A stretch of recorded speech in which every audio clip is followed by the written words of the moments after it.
Čaute ľudia, dneska tu máme ochutnávačku tohto Miller Milk Dubai Chocolate a za kamerou je moja sestra. Ahojte. Tu vidíte jej kanál. Tuna. Choďte dať odber. Ideme na to.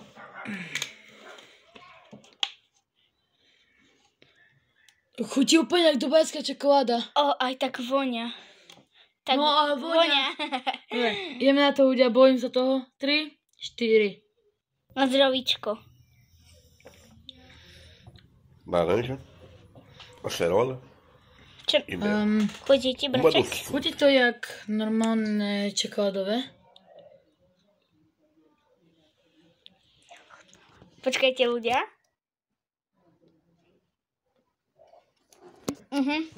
Úplne jak čokoládové. Aj trochu také, cíti tam dať. Arašida bolo také. Takže úplne odletenie. A je to také hnedé. Ako Počkejte, ja si máme čokoláda. pohár, jak to vyzerá. OK, máme to sklený pohár. A ideme. Ako to má farbu. Tak má to takú, nemá to docela takú hnedu, ale trochu tam. Pozrite sa. Sami. A few moments later. Predtým, keď som pil, ako keby kadajfi, vieš toto, čo je toto? Tak to dačo prešlo.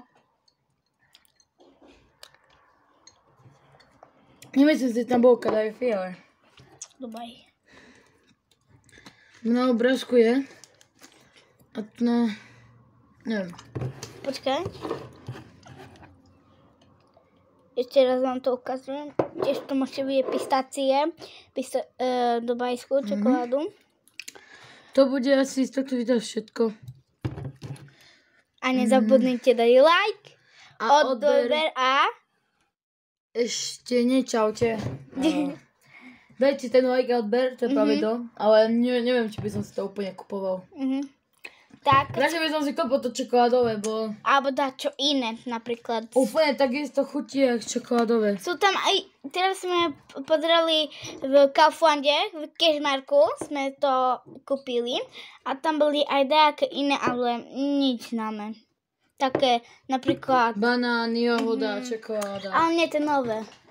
Tie nové boli také... Oreo protein. Hej. Protein. Tak ten ani tak nemusíme. Dobre. Toto je z toho videa všetko, takže opakujeme like a odber. A čaute!